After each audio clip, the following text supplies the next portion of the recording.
This is Kim Davis, and this week has seen the Senate Judiciary Committee approve a bill by Patrick Leahy, which will, in general, require law enforcement to obtain search warrants before going through your digital documentation.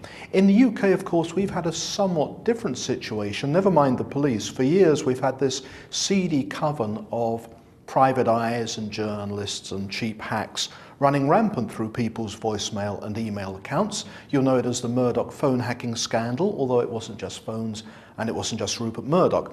The upshot was the British Prime Minister David Cameron instituted an independent inquiry headed by a very senior judge, Lord Justice Leveson, and he pledged to implement Leveson's recommendations unless they seemed to be bonkers. That was Cameron's own word.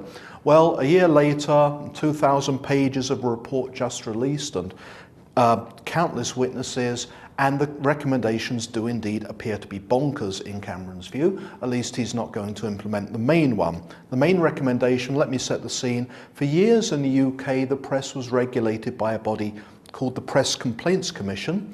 It was a voluntary self-regulation created by the press and run by the press, and what a disaster it was. Leveson has recommended a new regulatory body with a statutory underpinning.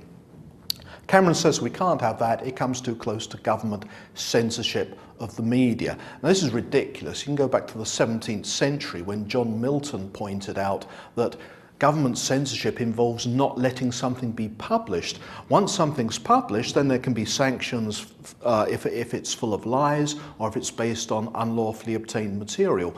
But nobody, least of all Leveson, is suggesting that this regulatory body censors stories before they get published. So Cameron's objections seem to be ridiculous. They've raised a storm of protest. And I have to say, unless Leveson's recommendations are taken seriously, the victims of phone hacking, and for example, you might remember the murdered schoolgirl Millie Dowler, whose voicemail was hacked by News of the World journalists, will go unavenged.